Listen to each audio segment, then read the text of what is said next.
Good afternoon, everyone.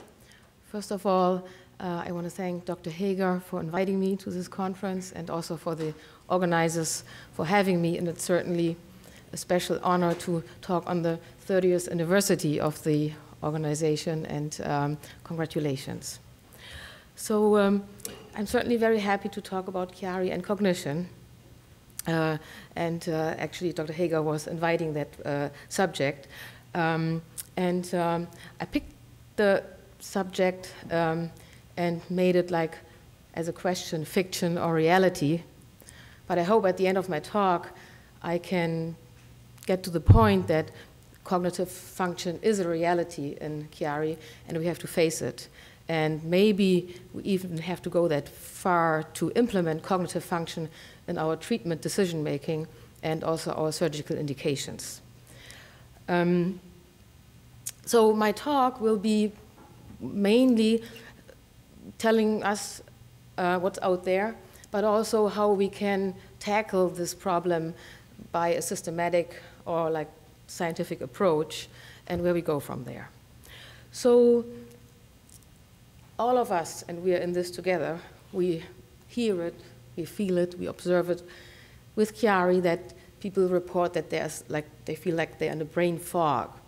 And classically, that's why I put the but there, we thought, well, that's probably, you know, from pain, from the depression, and the headaches that puts you in a fog, you cannot think right, because how could possibly be that Chiari, which is kind of going on in the skull base and something with the cerebellum, cause like all these complex cognitive symptoms that we hear.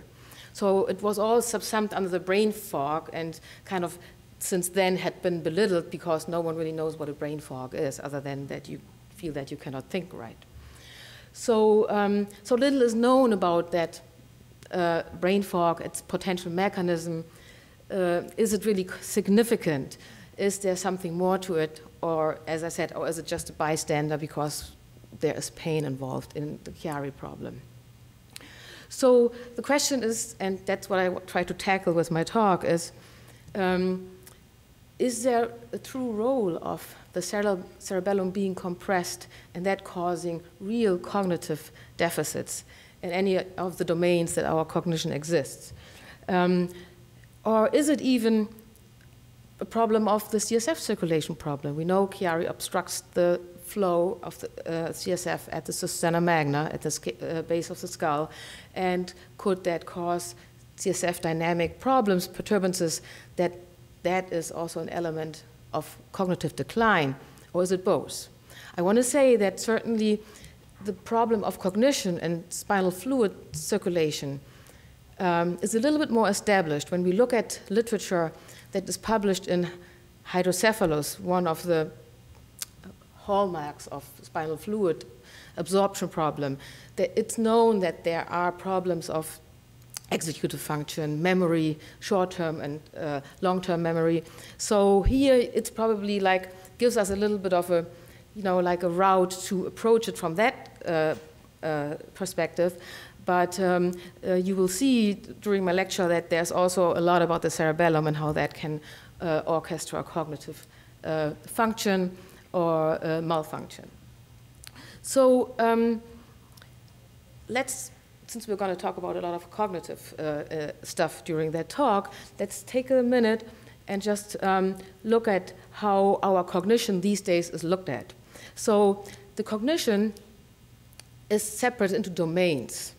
The modern classification separates it into like basically 6 cognitive domains, and we're going to hear about those domains over and over again during the talk, because at the end we will find out what might be the domains that are affected in the Chiari condition. So there is the complex attention, which is like just attention for certain things going on. You can have a selective attention to certain problems, which is like more verbal or more like communication, or more figurative, like visual attention and processing speed. Then we have perceptual motor function, which is more the perception, like spatial perception, how how you see things organized in the room, or how things relate to each other. You know, is that microphone in front of that jar there, and all these perceptual things, like how things are organized in the room. The third big domain is the language function, where you name things, you verbalize things, you say things in a certain construct. That's your grammar and syntax. And certainly also you have to understand language and understand what the person says. The executive function is a very big domain where it's mainly like planning, decision-making, how you are flexible in your thought process when you are distracted. That's a part that's going on in the frontal brain where, you know, you can be inhibited, and are you still able to function when something is distracting or blocking your thought process or confusing you. Then learning and memory, of course, that's probably the most well-known and studied domain throughout, where you recall things. There's the gross division of like immediate and delayed recall. Immediate recall means like you have to recall what you just heard, but then delayed recall, after some time, do you still remember what was told or what was shown to you or what you had recall earlier. And then the social cognition, the other thing that we're going to talk about later when it comes to the cerebellum, is the theory of mind. So how do you perceive others, how you deal with them, how you apply your ethics into others. Traditionally, people were always trying to put those, that's why I put the brain in the back there, trying to put those domains in certain brain areas. They were trying to put the executive function in the frontal lobe, memory into the temporal lobe, visual perception into the parietal lobe, but that not such a thing exists. I mean, I'm not a neuroscientist, but it's not such that these things are somewhere sitting in the brain. So those domains, they come from the communication, the synapses that are talking to each other in our brain. And we are now looking at certain like more hotspots. These are areas where in the brain where certain areas communicate with each other, which then results into a certain cognitive function that you can test. But anyways, so this is something that I wanted to spend a minute, because that will guide us through the talk. So how do we approach Chiari and cognition? So certainly I'm going to summarize for us what's the evidence right now, what do we have, what have people reported so far, and then see what is still missing and where do we go from there. And at the end, you know, I want to make the point that we need a comprehensive approach, and I want to talk about two things. What is already out there about the cerebellum and cognition. So I have to disclose, up until I wasn't too much interested in cognition in Chiari a few years ago, I didn't even know that, you know, there is even a cerebellar society, a whole planet of cerebellar research that talks about cognition all the time. They don't even talk about motor dysfunction. They talk about cognition and how the cerebellum is involved in cognitive orchestra. So, Jeremy Schmarman, who I will introduce to you, who is a pioneer in this, he is a neuroscientist at MGH in Boston, Massachusetts, is one of the pioneers of what we call the cerebellar cognitive affective syndrome, which actually looks at how the cerebellum modifies emotions, fear, cognition, memory, and all that, those things, which we always thought can only be in the big brain. And then also propose how we can, with prospective standardized protocols, approach Chiari cognition before and after decompression surgery. Because I have to make the point, so far, mainly cognition has been looked in people presenting with Chiari and associated symptoms. Not such a standardized approach has been done to look at it systematically before and after decompression. And then at the end, I wanted to share some of our research that we do at Brown, based off a conference that was held last year that was dedicated to Chiari and cognition, and what that conference has brought for exciting aspects in terms of basic sciences. So what's the evidence? So the certainly there are like case reports that have described that there is some problems with higher mentation in patients with Chiari malformation. There was a study in 2011 in neurological sciences where people were thinking of it already. Could that be like a real deal? The next step was then that people were trying to get the evidence through imaging. The study published in 2011 in World Neurosurgery by Kumar showed that when you look at people with Chiari and you do diffusion tensor imaging, which is an imaging that you might be familiar with, that shows us the tracts, the white tracts where brain areas communicate with, and based on how the tracts are routed, the MRI shows up in different colors, whether it's a tract down and upwards, or from the left to the right, or from the front to the back. So you can basically see how the brain areas talk to each other. So this diffusion tensor imaging is a very valid study. And it was shown by Kumar and co-workers that at the corpus callosum, and also where the hemispheres talk to each other, and also at the fornix, which is closer to the corpus callosum, where our memory is processed, and at the putamen, some deeper structures that connect the brainstem with the frontal lobe, there are diminished or at least altered fiber tracts. So that was already encouraging. There was some support by imaging that there's something going on more structurally and not only something nebulously. The most exciting work is probably from Philip Allen and Mark Luciano, who was formerly in Cleveland. And Allen is a neurocognitivist who worked with Dr. Luciano, where they really looked at specific tasks in the cognitive domains that I was introducing to you. And these are slides that Philip Allen donated to me.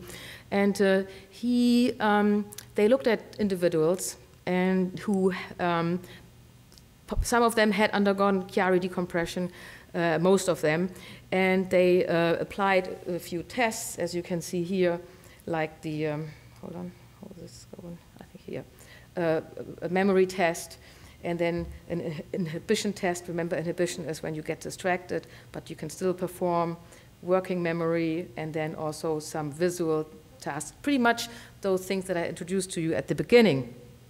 And then what they found in this patient population that were mainly looked at post-decompression surgery, because they felt that this is a population that actually had surgery for Chiari, so they were a population that was somewhat unique in that they had all treatment. And you can see here, I chose two slides that showed where the main problems were found. There was in the patients that were treated compared to healthy volunteers, controls had lower performance in the immediate recall and also delayed recall. The Ray Auditory Verbal Learning Test is a test where you have to recall words. I have an example later on of that test, because that seems to be a test that is showing vulnerability in people that have Chiari. And then again, I want to come back to the spinal fluid disorders.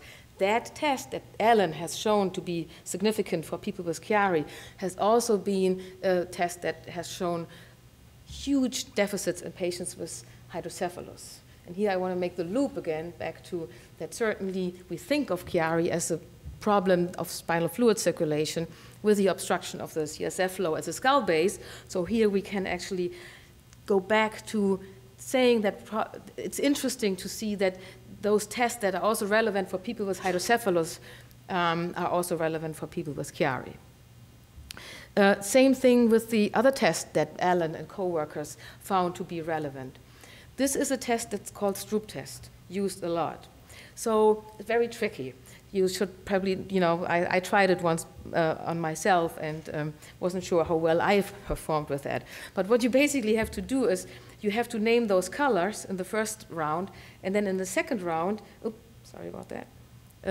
In the second round, you have to, it's too small to see, but let me guide you. So it says green here, but the word green is written in red.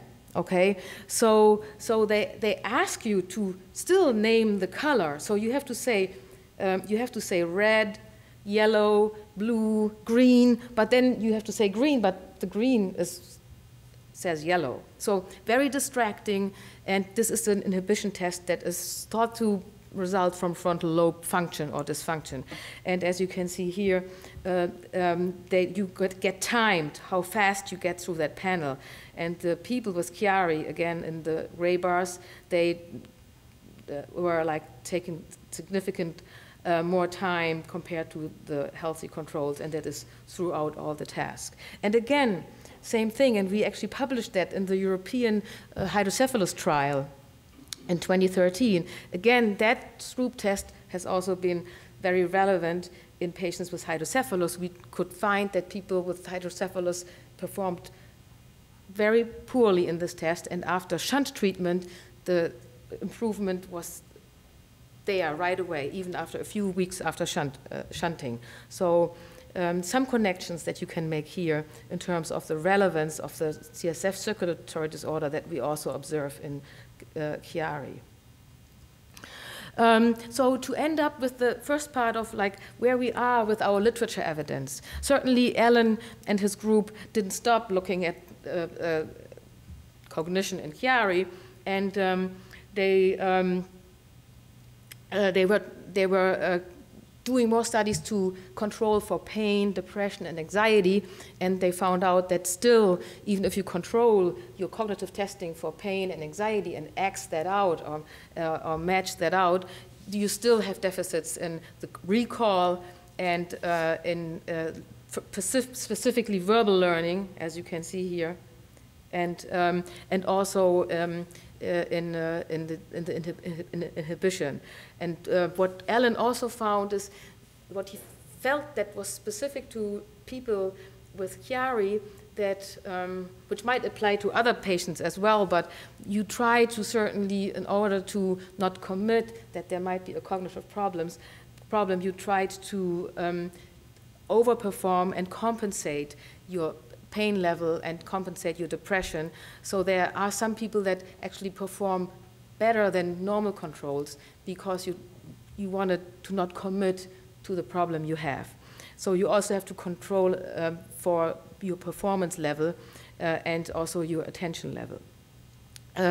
What is also exciting in the more recent literature is that people also across the ocean look at cognitive function in Chiari malformation. This is a very nice study that was recently published.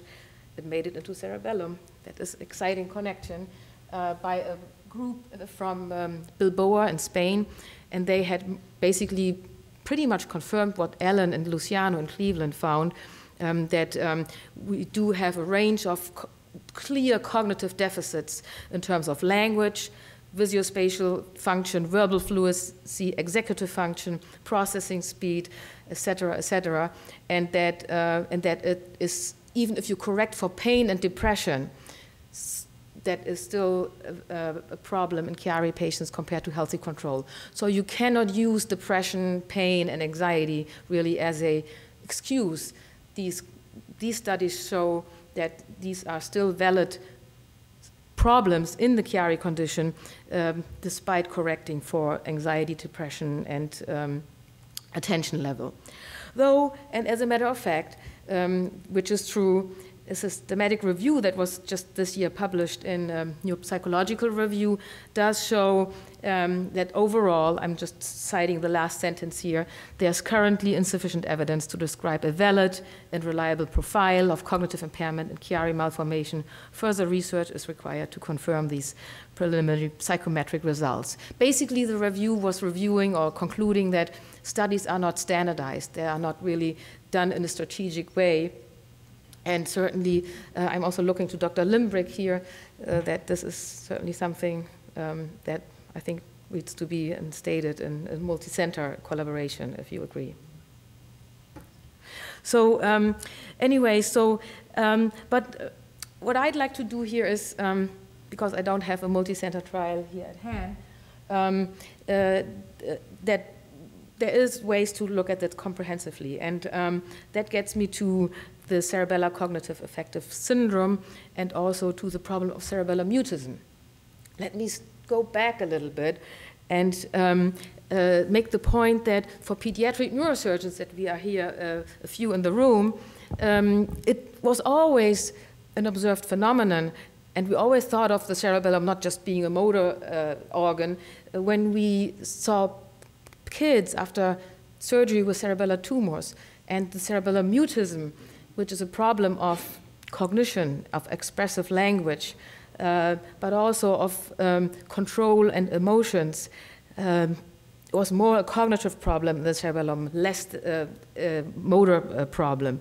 And we saw that these kids, for weeks or even months, had not had expressed any word, which wasn't a problem of talking, but more a problem of speech processing.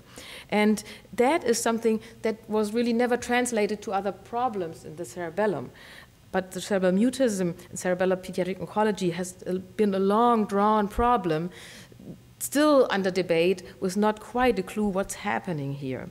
It wasn't until then, it was thought it was mainly probably something in the frontal brain, and that is not orchestrated well from some problem in the cerebellum, but it was still very nebulously looked at. And some blood flow studies did show that in patients with cerebellar mutism, that it might be in fact that the cerebellum is not speaking to the frontal brain. This is a blood flow study where in a person with cerebellar mutism, you saw decreased blood flow in the frontal lobe, parallel or similar to decreased blood flow in the opposite part of the cerebellar hemisphere, and that was at the same time. And it was thought that this might be like the connection point here, and that what at that time was called cross-cerebellar diaschisis, as a problem that the hemisphere of the cerebellum is probably talking to the opposite hemisphere of the frontal lobe, but still that was not really like scientifically worked up until Dr. Schmarmann was really pioneering the cerebellum and even created a cerebellar atlas where specific areas in the cerebellum were assigned to a certain area in the cerebrum to understand what the cerebellum is doing for our brain.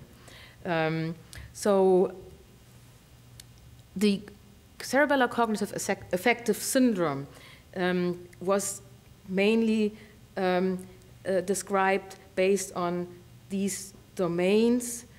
As I introduced you at the beginning, it was assigned to a problem with executive function, and the problem that was seen in these patients, and these were patients that had a cerebellar stroke. That's how Schmarmann got his experience about how the cerebellum is involved in cognitive function or cognitive reasoning. But what he observed that these patients that recovered greatly from cerebellar stroke had remainder of cognitive problems that were in this range of dysfunction: planning, shed shifting, verbal fluency, abstract reasoning, working memory, spatial cognition, visual spatial organization, language deficits, often not knowing words, naming words, and also personality change, blunting of affect, disinhibition, and inappropriate behavior in patients with purely distinct cerebellar lesions. And that's how he went on and defining, with the help of imaging, a cerebellar atlas. So he turned the brain upside down. He was making the point that the cerebellum is probably more important than the cerebrum, and the cerebellum is doing all these, things to the brain or for the brain in terms of cognitive modification. So he started to, with the help of basic studies in models, but also with the help of imaging, assign, and bear with me here, a cerebellar atlas. So these are areas in the cerebrum, as you can see here: frontal lobe, parietal lobe, visual cortex, and temporal lobe. And he assigned those areas to areas in the cerebellum that at the same time communicate with these cortical areas. So you see here, like all the colors found in different lobes of the cerebellum. So these are cerebellar hemisphere, and these are the different areas of the cerebellum, the different lobes that show, in colors here, to what domain or what part in the brain they talk to. Certainly, I haven't gotten myself into much of a detail into this, but I want to just give you that understanding how important the human cerebellum probably is in terms of orchestrating our brain function. It's probably our backup computer. And if you don't have a backup computer or a backup hardware, you cannot go fast enough. That's how we should probably look at our cerebellum. And you can see here that that's the atlas that he assigned. So each of the areas in the cerebellum was assigned to a certain mechanism and function that applies to a certain function in the cerebrum.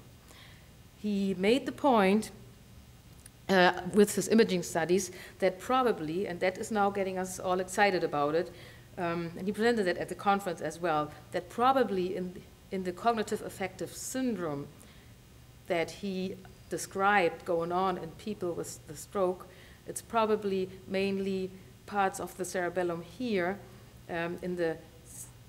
below the 7th and 8th lobe in the vermian structure that are mostly responsible for cognitive problems in the cerebrum and in those patients. And then let's just jump to a picture of a patient with Chiari. You can see here, these are also areas that potentially can be structurally compressed and affected in Chiari patients. So let's get back to Alan and his group in Ohio, in Cleveland.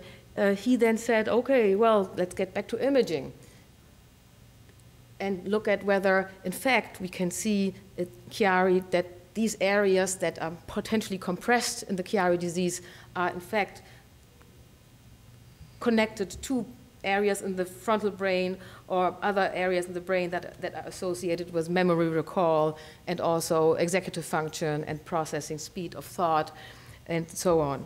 And he, in fact, did show that when he did his DTI studies, the fiber studies, that when patients, that in patients with Chiari, you can see like spots here. I don't know whether you see it well, I apologize. There's like a little red dot down here.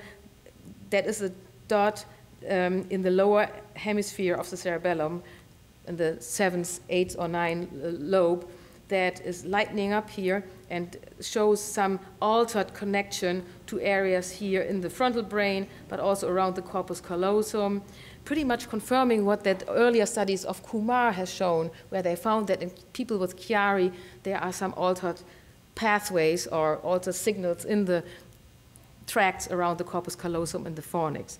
So that confirms, in a larger population that there is a result that seemingly indicates that the problem is not just spinal fluid circulation or pressure. It probably is, in fact, a compression of the brainstem and compression of portions in the cerebellum, causing changes in the white matter and thereby causing problems with connection of certain brain areas in the big brain.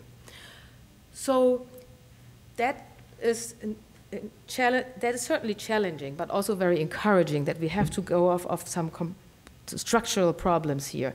And in Rhode Island, we're started like a study with our pediatric neuropsychologist, Dr.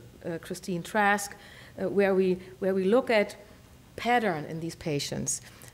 Say, we all assume that there is fatigue, sleep disruption, pain, headaches, anxiety, depression, but also what we often hear, as I said at the beginning, short-term memory problems and problems with word finding. And often people describe, and correct me if I'm wrong, that as you go on with suffering from Chiari, often people report, now my memory is also in trouble, and my short-term memory is so bad, and I have problems with finding words, and we all often dismiss this and not thinking that this is a real problem. And what we are looking at is with a test, with like a little bit of a test battery, looking at these things before and after surgery, and also see whether there is a different pattern how word-finding problems or verbal recall is associated to depression and anxiety.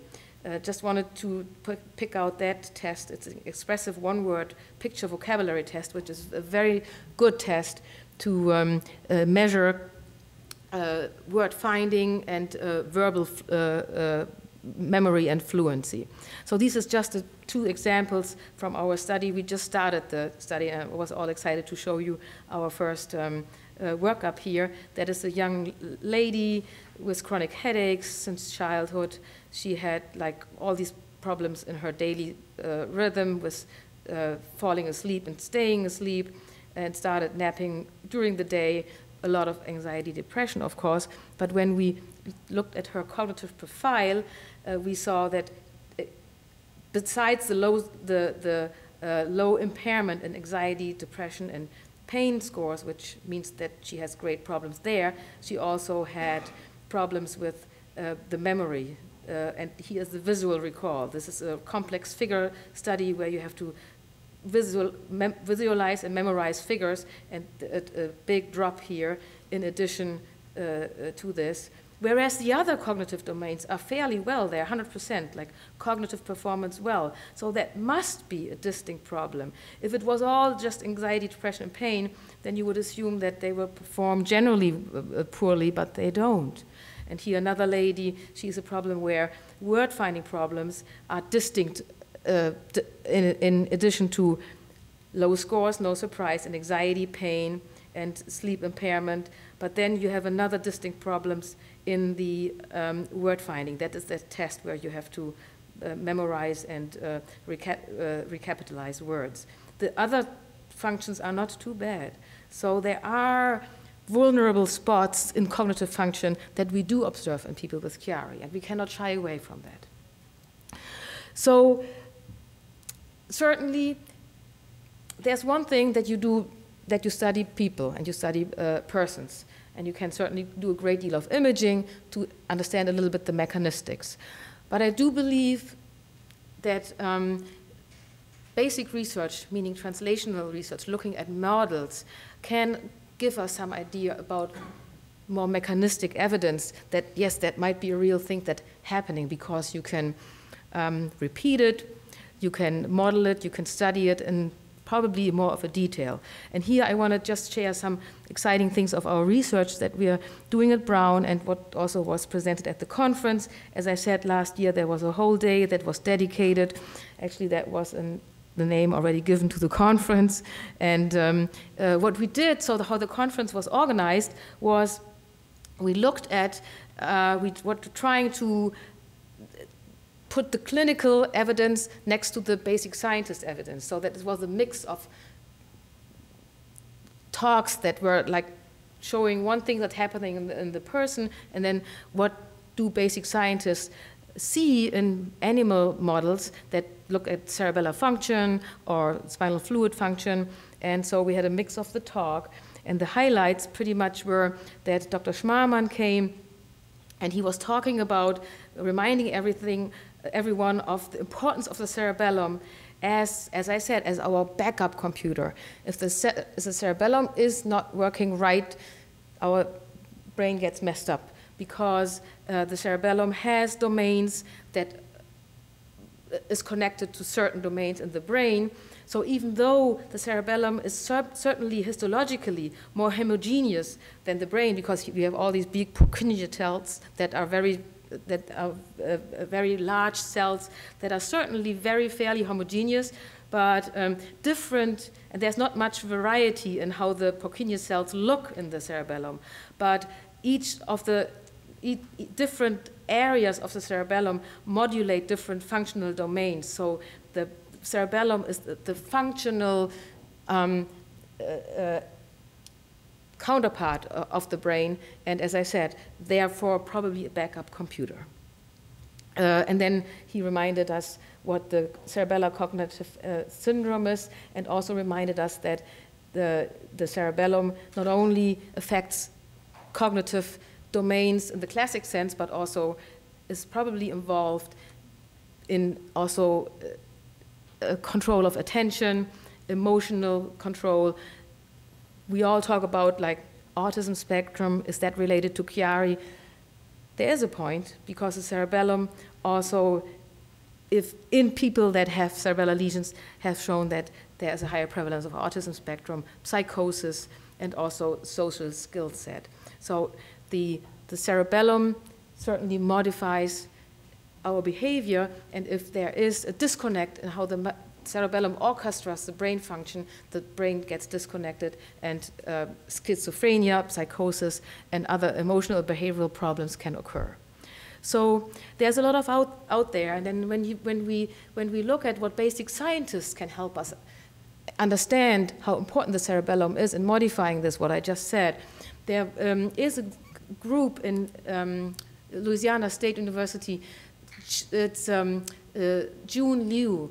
They look at a mouse model, and what they do is fear conditioning. So they try to help us understand how the cerebellum modifies our memory for fear. And what they found was quite interesting. They condition mice to learn pain in the foot. They apply a foot shock, and they condition them to memorize that if they see that plate where they get the pain from, they won't go there. So they retain that memory for the pain, but they also retain a memory for fear, that this object is associated with them having fear and a lot of anxiety. And then they looked at histologically at what happens in the cerebellum when that animal is trained to have fear, to shy away, to run away, to memorize that this is pain, that gets me all excited. They found out that things happen in the cerebellum at the level of the Purkinje cells, and it's mainly an increase in cerebellar GABA release. So that is the cerebellar synapse, and that is an inhibitor for a lot of functions. So you could assume that the cerebellum gets inhibited or starts to inhibit certain areas, and that certainly then causes disconnect to frontal areas, and maybe some areas get strengthened in the brain, some areas get weakened in the brain, but somehow inhibitory synapses in the cerebellum increase, and that's how you develop fear. That's how you develop a memory for bad things that had hurt you, and that might become a chronic problem because these GABAergic receptor things can lead to structural changes in the neurons. At Brown, we're doing a little bit of a similar thing. We are trying to understand how cognition is involved in CSF circulatory disorder, and that gets me back to looking at Chiari as a CSF circulatory problem. And we are doing translational research and looking at rodents that have hydrocephalus, as you can see here. I work together with Rebecca Burwell. She is a professor of cognitive linguistic and linguistic sciences at Brown. And we are looking at the structure that we thought is involved in cognitive processing, which is here the limbic cortex. That is an sample of the human brain, but the similarities in rats is a larger area here, but pretty much the same. The hippocampal cortex and the pre-rhinal and post-rhinal cortex, these are all areas in the cortex that are involved in memory processing, mainly recall. Mainly recall, that is also what I told you has been seen as a problem prevalent in patients with hydrocephalus, but also, as we now have learned, in patients or people with Chiari. This is the Ray Auditory Verbal Learning Test, and that is what I mentioned earlier, a test very vulnerable in people both with Chiari and also with hydrocephalus. So you have to, someone is reading out these words to you, and then reading out 5 times, and you have to recall them, and then the more you recall, the better you are.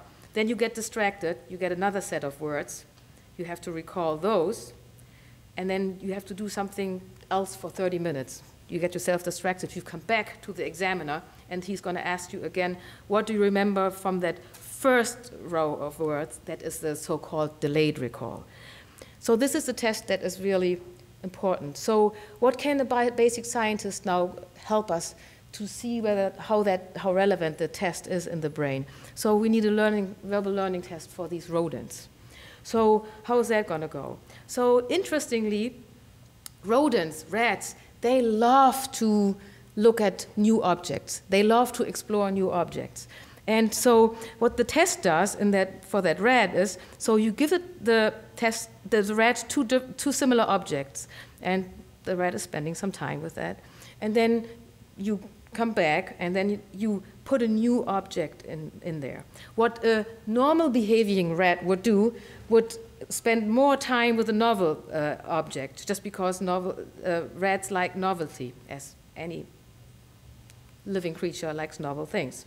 So, but a rat that has a problem in the hippocampus and in the pre-rhinal and post-rhinal cortex, that rat would not really spend more time with a novel object. It would just randomly go to one or the other. So the rat is not discriminating anymore, the novel object. So you drop in your discrimination function. So we were applying this test to the animals that developed hydrocephalus to see whether that test of memory recognition is a real deal and is dysfunctioning. In addition to that, we also recording the signals in those areas. Remember those areas? These are the limbic areas that are affected in patients with hydrocephalus. We put probes into that area and also recorded the signals.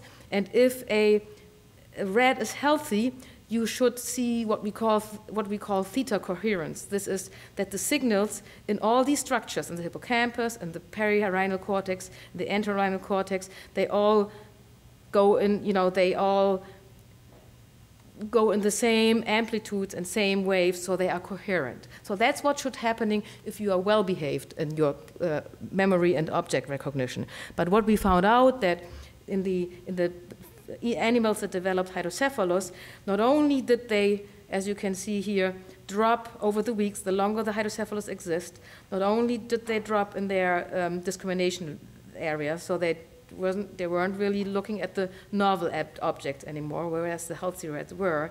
They also dropped in the coherence when we were recording the signals in those areas. So here we have found a vulnerable area in the perirhinal and post-rhinal cortex with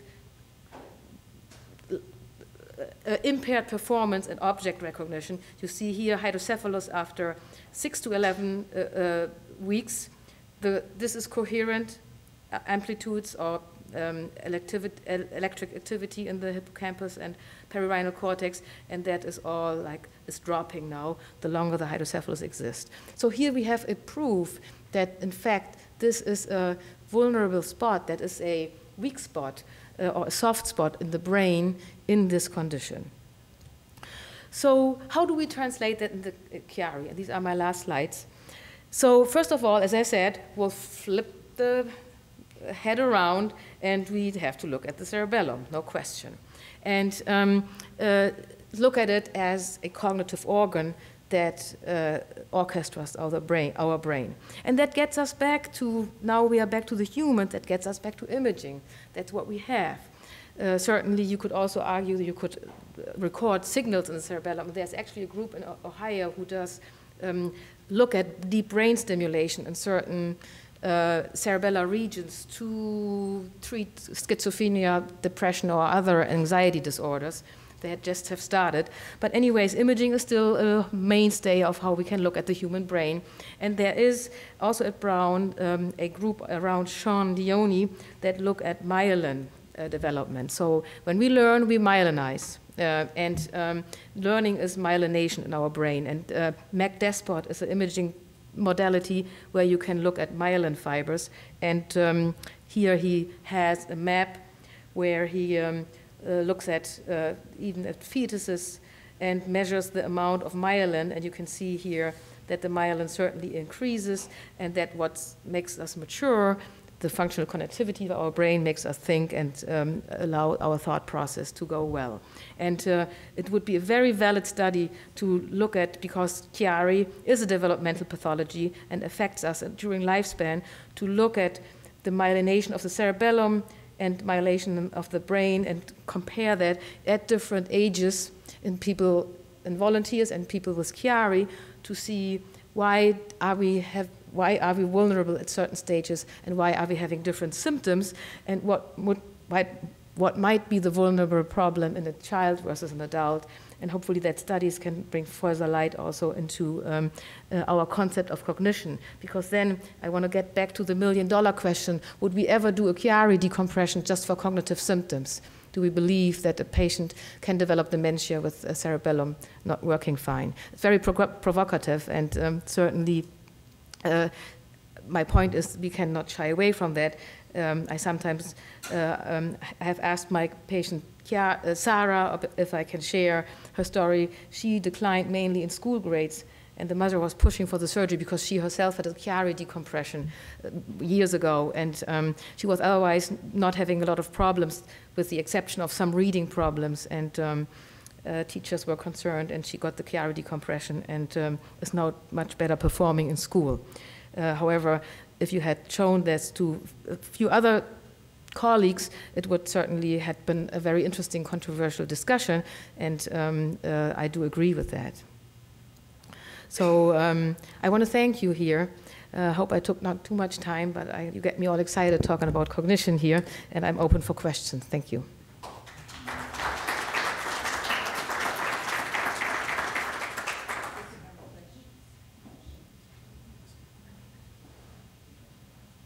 I have a question for you. Sort of an expansion on what you last said with that patient there, with an indication for Chiari decompression for cognitive issues. If you sort of go a little bit further back with that in pediatric patients, you know, like in hydrocephalus, one of the reasons why we shunt is because of the known concern that when the brain is under pressure, synaptic connections don't form properly, and we may ultimately modify cognitive development in the future. So with that in mind, just your thoughts, really. Mm-hmm. Is there such thing as an asymptomatic Chiari in a child with the data that you've just shown us? So basically, if I get that, you would say we should be cautious to even talk about asymptomatic Chiari. Is that what you're saying? So if we assume that there is a structural problem, could that already be a problem before symptoms evolve, pretty much? Well, if the compression in a Chiari might lead to maldevelopment of the cerebellum, considering its importance in cognition, if it's compressed during a child's developmental years, we may potentially impact their full cognitive development.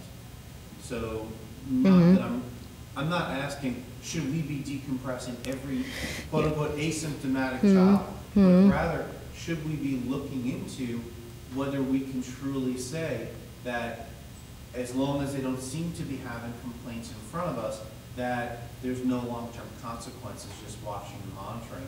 Maybe there is something concerning about their development that we need to take into consideration. Well, that makes me also, I mean, yes, I certainly would say, yes, we should be concerned. That gets me also to the analogy of, like, you know, the delayed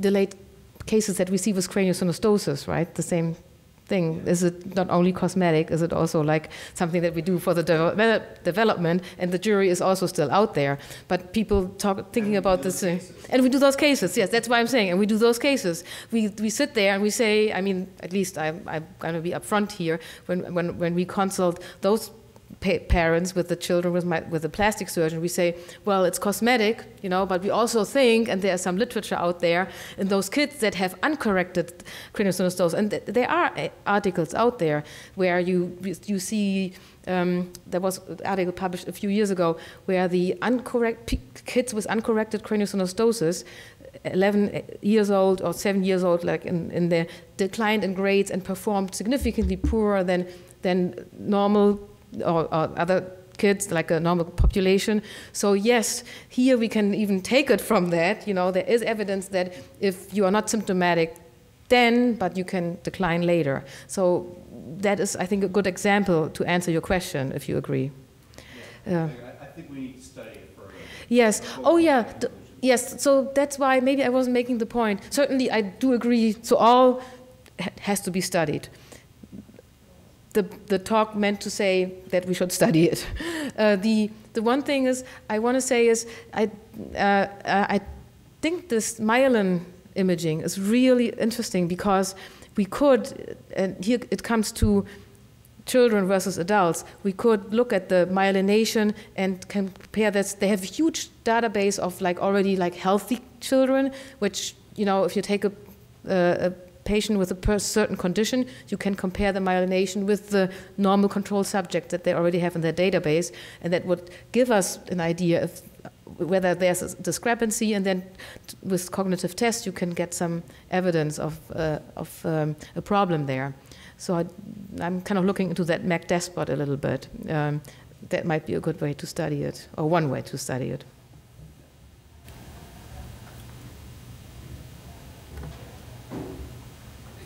I brought this up a couple days ago. My 9-year-old son has been diagnosed with high-functioning autism and Chiari. So I'm going back through his ADOS testing, and most of the things that qualified him for the autism diagnosis were involving visual motor issues, which I'm thinking hand weakness, that could be Chiari, and visual things. He's been evaluated because it looked like he had optic nerve compression, and they're trying to figure out if those are Drusen bodies or optic nerve compression, and they're still working on that. I'm thinking that could be Chiari.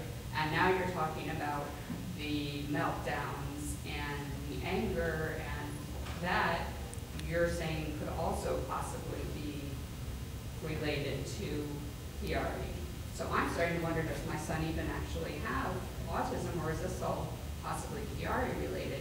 Are there any studies going on the relationship between, because it is all cerebellar, is there anything in the works with that? Well, I mean, with the, you mean for the, for Chiari? The relationship between Chiari and autism, or possible misdiagnosis? Well, no, I'm not aware of any like study that really looks at it in a way that that they came to a conclusion. Certainly, I'm looking at my colleagues here. There is, I think, 1 or 2 papers that talk about Chiari and autism. I kind of looked that up. Sorry that I'm not having this information for you. But the answer, yeah. So the short answer is no. There's nothing out there. But I know of like one occasional case report that I found somewhere that kind of brought that subject up.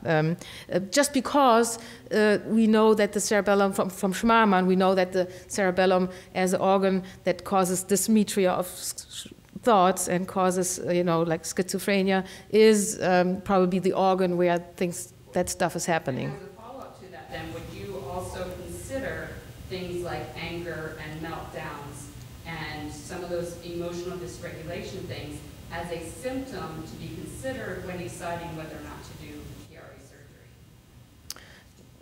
surgery? I should be reluctant giving you a positive answer here because, as I said, we have to study it. So the answer is, of course, after my talk, you know, yes, I mean, you heard me saying that this is something important to look at. But for now, we have to, and so certainly I brought up a lot of neurocognitive things, and you saw me struggling a little bit because I'm really not a neuropsychologist, but I'm trying to get the word out here. But the thing is that you certainly have to, when you want to know that, you have to certainly look at scales for anxiety, for anger, or for emotional things, and there are scales out there that you then have to test along with cognitive performance and then correlate the problems. A little bit what we just start now, you know, we look for anxiety, depression, and problems with sleep, and then look at the other cognitive domains and see where, in addition to those problems, is another drop. And is that drop in the other cognitive problems may be related, you know, to those. So you have to do a lot of like mechanistic cognitive studies to get the answer. But we have to start at some point. I hope that's an okay answer. Do you know of any studies I could get in? Well, we can talk about it if you like, okay? I'm very happy to talk to you about it. Mm-hmm.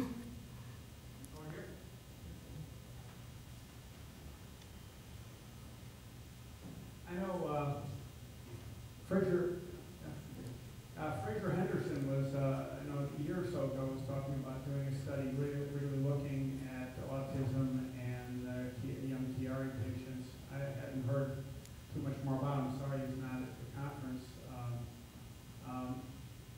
I think that the main issue, you know, when you look at kids with autism is the affective disorder, you know, the relationship, the lack of interaction and that sort of thing, as opposed to oppositional defiant-like sort of behavior, sometimes I guess could be associated. But I'm not sure that there is much of that affective stuff that you talked about in terms of cerebellar cognitive problems, you know. So that may be a difference. You know, the problem that Fraser was trying to deal with, Fraser Henderson, was that, you know, we see a lot of kids that act out because they have headache, and nobody realizes they have headache, and they get disciplined at school, they get ostracized, and they get more defiant and problematic, and they're really misdiagnosed as autism.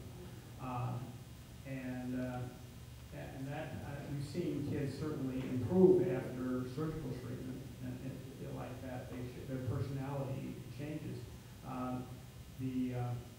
So there should be something looking at this. I would ask you whether Schmaumann has looked at autistic kids with respect to cerebellar dysfunction in autism spectrum individuals. No, he hadn't looked at. That would be an important thing maybe to do, to see if there is any connection. Yeah, no, not in autism. What he did, and he showed that, I didn't show that here in the conference last year, what Bill Butler and Schmaumann, they showed 2 patient examples of a young man that was having a severe schizophrenic disorder and severe decline in schizophrenia, otherwise not really, like, at least not expressed any symptoms, and the young man got a brain MRI, had a significant Chiari associated with Syringomyelia, and after the decompression, the schizophrenia dissolved. So they had like 2 examples. So they looked at that, but not with cerebellar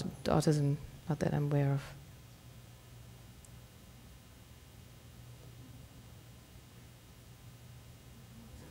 Okay, thank you.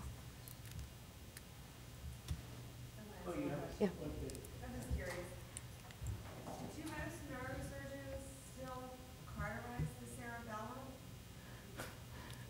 during the decompression? And if so, is that like permanent? Since the cerebellum is so important with.